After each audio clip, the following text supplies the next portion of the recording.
Vamos a darle la bienvenida al ingeniero Guillermo. 33 años, 4 meses y medio militando aquí en Uno Más Uno. Ingeniero, cuánto gusto. Porque hay que volverlo a decir, Guillermo Caram fue el primer dominicano entrevistado en Uno Más Uno en su segunda emisión, el 18 de marzo de 1987. Gracias. Y de ahí para acá debe haber más de un centenar de apariciones en este programa. Muchas gracias, como siempre, al economista, ex gobernador del Banco Central y uno de los cerebros mejor amueblados de la política dominicana. Vamos a ver, Guillermo, estamos ya a 12 días de la instauración del nuevo, a 11 días de instaurarse el nuevo gobierno. ¿Cómo ve la perspectiva? Bueno, hay que reconocer que es muy difícil desde el punto de vista sanitario y económico. A pesar de que el presidente Medina dijo alrededor de 3 meses cuando inauguró el Centro de Inteligencia en las Fuerzas Armadas, el C-51 creo que le llaman, que la curva comenzaba a aplanarse, ahora es que la curva ha venido como más ímpetu, con más brío.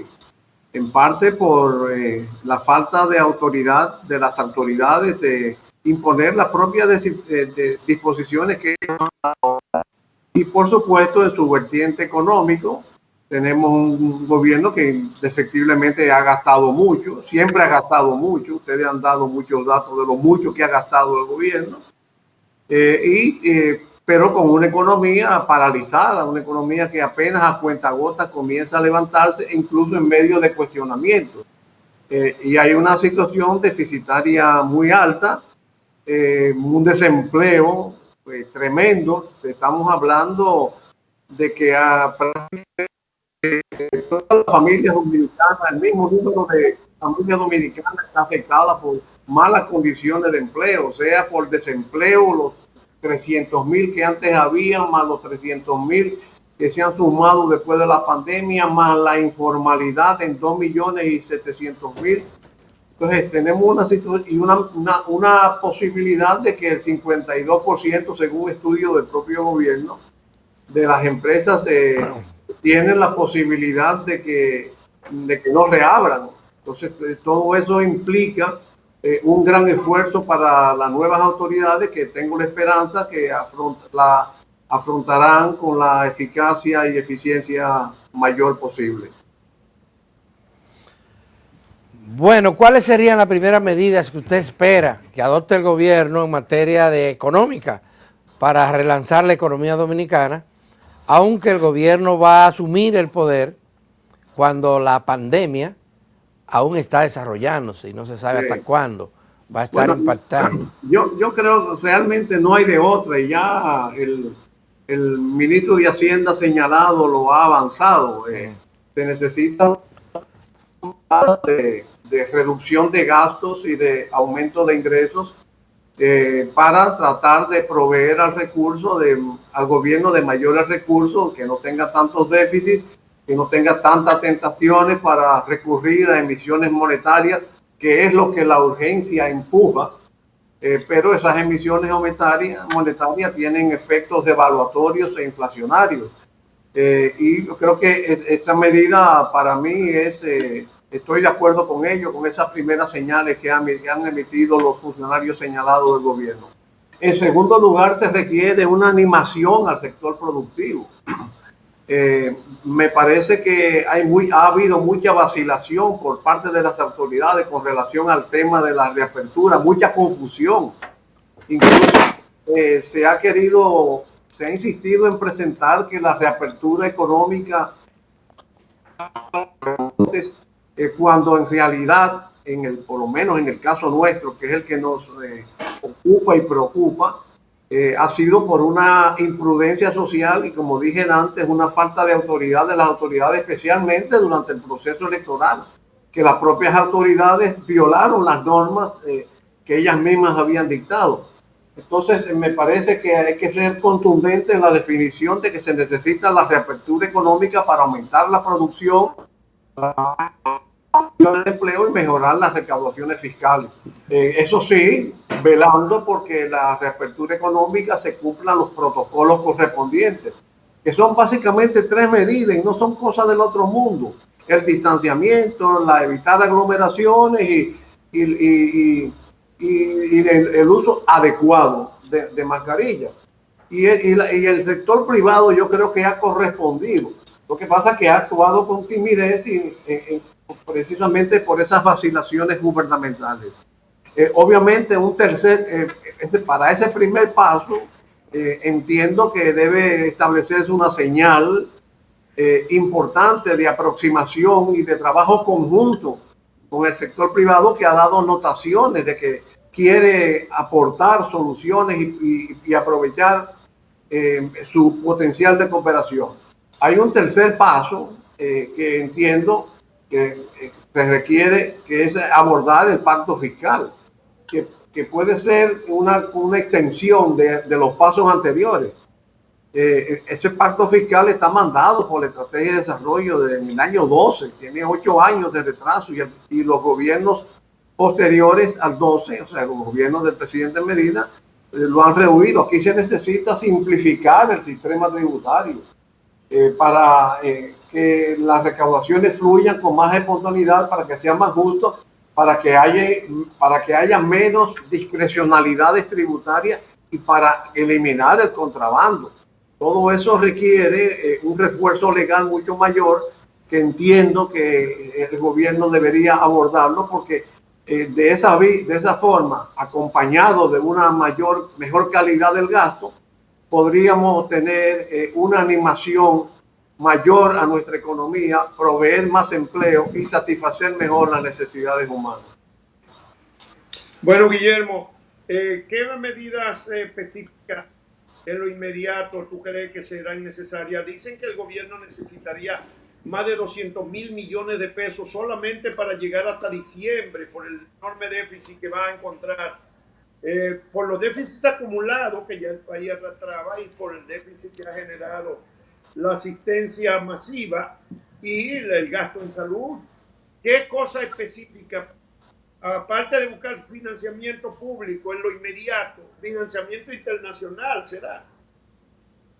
Bueno, yo creo que hay que reiterar, y ustedes han dado ejemplo de casos de cómo se está despilfarrando el gasto público. Por ejemplo, esa institución que usted hablaba, Pérez, en la propia ley de creación le estableció un plazo de vigencia, en la ley de capitalización de las empresas públicas. Y un plazo de vigencia que ahora mismo no recuerdo cuántos años, pero está sobrepasado. Yo creo que se impone racionalizar el gasto. Hay mucho despilfarro. Nosotros el día de las elecciones tuvimos un incidente lamentable en que murió un activista del Partido Revolucionario Moderno y se ha culpado al administrador de un hospital, a 4 personas de seguridad de un administrador de un hospital. Imagínate, ¿por qué un administrador de un hospital tiene 4 personas? Yo fui ministro y nada más tenía 2. Y no es el director del hospital, es el administrador. Y así como el FOMPER, así como ese caso, nosotros tenemos muchas brechas de salida en la administración del gasto que, repito, inscribiéndome lo que ha dicho el ministro de Hacienda señalado, puede lograrse una gran economía pues, que permita tener disponibilidad. Y por otro lado, tratar de, al reanimar la economía, obtener mayores ingresos. Y hay que reconocer que el Banco Central ha dado pasos importantes para la consecución de financiamiento externo. De manera que la combinación de esas tres acciones, austerización del disciplina en el gasto, economía en el gasto, mejora de recaudaciones vía la reanimación de la producción y el uso de los financiamientos, yo creo que proveerán un compás de espera financiero para que la economía pueda recuperarse y también aliviar la presión fiscal que va a tener el gobierno. En Argentina acaban de lograr una renegociación de su deuda externa. y esto ha implicado una reducción significativa de los compromisos derivados de esa deuda para ese país. Aquí se podría hablar de una renegociación también de la deuda externa. Yo estoy de acuerdo, incluso el hecho de que el Banco Central haya adelantado gestiones con el Fondo Monetario Internacional, que esto puede implicar un giro importante en la política de financiamiento externo en general, incluyendo obtención de recursos y pago de deuda. Y creo que porque eso va a implicar retomar relaciones amigables con el Fondo Monetario Internacional. Retomando eso, vamos a tener un aliado. Hasta ahora el gobierno había preferido los bonos soberanos porque no quería someterse a la disciplina que impone el Fondo Monetario Internacional y los organismos internacionales que en cierta forma siguen los pasos o complementan los pasos de las disposiciones que adopta el Fondo Monetario Internacional. Pero con este nuevo giro de obtener una relación amigable, de volver a tener una relación amigable con el Fondo Monetario Internacional, vamos a poder tener un aliado tanto para la obtención de nuevos recursos por parte de los organismos internacionales, porque hasta ahora lo que el Banco Central ha postulado es la utilización de los propios recursos que nosotros tenemos depositados en esos organismos, en el fondo y en el sistema bancario norteamericano. Lo que se está llamando frecuentemente, tanto interna como externamente, los repos. Es decir, yo estoy pidiendo prestado sobre la base del dinero que tengo depositado en etapa con el fondo y con los demás organismos, y una tercera etapa que es la renegociación de la deuda, por lo menos para aliviar los pagos, los intereses, aumentar los plazos. Y yo creo que la comunidad internacional está obligada a eso, porque no podemos ignorar, filosóficamente hablando, que esta es una situación sanitaria creada por factores internacionales y en consecuencia tienen que tender la mano a la recuperación de la República Dominicana. Bueno, lo de Argentina se inscribe de eso, pero también Ecuador logró un financiamiento sumamente importante para afrontar las consecuencias de la crisis. De manera que eso avala lo que usted dice de que los organismos internacionales están conscientes de que tienen que colaborar en esto. Y en Europa está ocurriendo también. Fíjate que el Banco Central Europeo estableció una línea de crédito de yo no sé cuánto, no recuerdo la cifra, alrededor de 600 millones de euros. Sí, así es. A los países que tienen dificultades financieras para recuperar su economía y consecuentemente ofrecer una mejor calidad de vida a sus poblaciones. El problema, Guillermo, es que ahora es más difícil la renegociación de deuda porque el grueso de la misma está en bonos, en manos privadas, no como antes que la deuda era básicamente bilateral con gobiernos y con los organismos internacionales, y con esto se negociaba y se arrastraba a los gobiernos, pero ahora es un negocio privado la deuda, el pago de intereses. Sí, pero Juan, sí. En Argentina claro, negociaron con tres frentes distintos. Los organismos multilaterales, encabezados por el Fondo Monetario Internacional, los organismos bilaterales, los gobiernos bilaterales y el sector privado.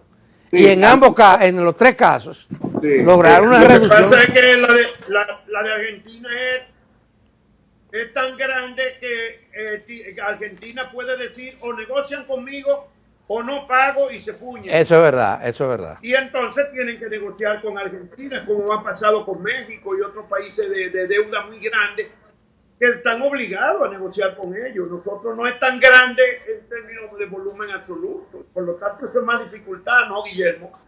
Sí, es verdad. No es lo mismo el tamaño de nuestra economía y nuestra deuda y la presión internacional que nosotros podemos ejercer. Pero también se pondría en una situación embarazosa si tenemos un acuerdo con el Fondo Monetario Internacional, si los organismos multilaterales nos apoyan, si los gobiernos amigos nos tienden la mano, que tienen sus dificultades, que entonces los tenedores de bonos se tornen rígidos. Me parece que ellos van a estar moralmente obligados a hacer eso. Y sobre todo porque ellos quieren seguir en el mercado. Sería una posición demasiado rígida de parte de los tenedores de bonos, no flexibilizar, y además no se le está diciendo no te voy a pagar, sino dame más facilidades para pagar. Y yo creo que teniendo un acuerdo con el fondo, bueno, hay otro tema con el respaldo de los gobiernos, eso se puede lograr. Guillermo, la política. Bueno. El Partido Reformista Social Cristiano, del cual tú todavía eres presidente, creo, parece que se hunde mucho más profundamente con la votación obtenida en un promedio de apenas 1.80, algo así creo que es el promedio que sacó en los 3 niveles, y perdió la categoría de partido mayoritario, y eso es perder un financiamiento grande del Estado. Sí, sí, es muy la lamentable. Perspectiva del reformismo, ¿verdad? Sí, es muy lamentable, no es, por supuesto que estas elecciones han dejado muchas lecciones que quizás por la urgencia económica, los temores sanitarios, uno no lo ha ponderado debidamente, pero estas elecciones dejaron en el orden sociopolítico una serie de elecciones que nosotros en su momento deberíamos aprovechar, y una de ellas es que la recomposición del sistema de partidos. Una veintena de partidos quedaron descalificados y solamente 2 partidos quedaron beneficiados del financiamiento estatal. Y entre los perjudicados está el Partido Reformista. Muy lamentable, porque se desaprovecharon oportunidades que pudieron ser más protagonistas, un protagonismo mucho mayor en el rediseño del sistema político, económico y social de la República Dominicana. Yo tengo todavía un poquito de esperanza de que Dios ilumine la mente de los conductores del partido y adopten un comportamiento más abierto, más disciplinado, más reconociendo los errores, que apliquen la capacidad de rectificación los errores y vuelvan a superar las decisiones que tanto daño nos han hecho, en el caso del Partido Reformista, pero también a otros partidos, porque el PLD le hizo mucho daño a su división e incluso les resta capacidad moral para hacer una buena oposición. Sí. Y ahora mismo, no, si tú te pones a analizar, no hay en el horizonte político quien pueda hacer la buena oposición que se necesita para un buen gobierno, según enseñaba Manuel Azaña, que insistía mucho que para que haya un buen gobierno tiene que haber una buena oposición. Pero usted es un hombre de fe, de mucha fe, que piensa que todavía el Partido Reformista tiene un chance. Porque a esos resultados electorales pírricos, evidentemente, son un poquito más altos, porque la gente de los candidatos que presentó la Fuerza del Pueblo, la mayoría de los más populares, fueron en la boleta del Partido Reformista. Caso San Juan de la Maguana, con la alcaldía que la ganaron. Es una alcaldía que no es reformista, que es de la Fuerza del Pueblo. Y muchos otros casos aquí mismo en el distrito y en la provincia de Santo Domingo. Muchos cargos que fueron postulados por el Partido Reformista, pero eran de la Fuerza del Pueblo. Y eso aumentó la votación del Partido Reformista, pero es una votación prestada, no suya. Así es, sí, yo creo que si se hace un análisis más profundo, el Partido Reformista pudiera decir que quedó mejor, como dicen los números, pero como quiera que sea, el reformismo tiene un potencial en la sociedad, creo yo, en la sociedad dominicana, que todavía puede recuperarse. Y es más, pensaría que si actuaran con inteligencia, pudieran todavía, y apertura y objetividad, recomponerse. Pero bueno, yo sé que es difícil porque la mezquindad desgraciadamente la mezquindad y la mediocridad desgraciadamente nos ha invadido. Y por supuesto, en esas circunstancias, en mi caso personal, yo tengo que pensar más como ciudadano dominicano que como militante reformista. Soy dominicano primero y reformista después. Y entonces la prioridad ante tantos problemas que tiene la nación en el orden sanitario, en el orden económico y en todo lo demás que siempre se ha dicho, uno tiene que canalizar las energías para ver en qué medida la sociedad dominicana se vuelca en apoyo a las autoridades electas para que podamos superar los grandes problemas. Ya habrá tiempo para el análisis, para recomponer el sistema de partido, y ojalá ese tiempo nos permita meditar y reflexionar sobre los errores que hemos cometido en el pasado y cómo corregirlo en el presente para no volver a situaciones que definitivamente nos llevarían a la extinción de lo que ya está casi extinguido, porque lo reconozco. Bueno, este resultado viene a demostrar, Guillermo, que es necesaria una reforma política más profunda y más consciente que lo que implicó la ley de partidos, que si bien es cierto eran demasiados partidos, 27 por ejemplo, reconocidos, no era para que desaparezcan de un solo tiro 20. Probablemente fue una exageración todo el sistema que se implementó. A lo mejor era necesario que desaparecieran 8 o 10 de todos esos partidos, pero no 20 de 27. Yo creo que ha sido, primero, todos sabemos las circunstancias en las cuales se aprobaron la ley de partidos, los criterios que primaron y la ley electoral, desgraciadamente supeditada al interés del gobierno de turno, por lo cual entiendo que bajo las autoridades que vienen se puede reexaminar el sistema legal, el marco legal, incluyendo el financiamiento, porque también el financiamiento de los partidos a veces ha servido únicamente para enquistar burocracias partidarias, lo cual tiene que ser corregido. Hay un componente que entra dentro de ese examen de supeditación de la situación electoral al interés de un partido de la clase gobernante. No podemos olvidar que tanto la ley de partidos como las actuaciones de las autoridades, específicamente electorales, estuvieron altamente condicionadas a propósito a querer perpetuarse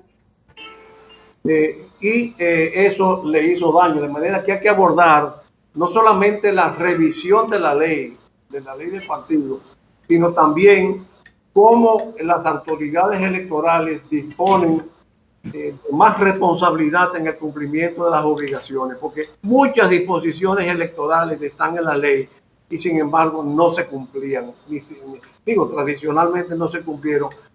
Imagínate solamente la campaña electoral. Había una tentación de campaña electoral por parte del gobierno y la Junta no fue capaz de suspenderla, que por cierto, esa es otra de las grandes enseñanzas de estas elecciones. Estas elecciones demostraron que cuando un pueblo tiene una determinación, la logra a pesar de todas las resistencias. Y también demostraron que el clientelismo no garantiza lealtades.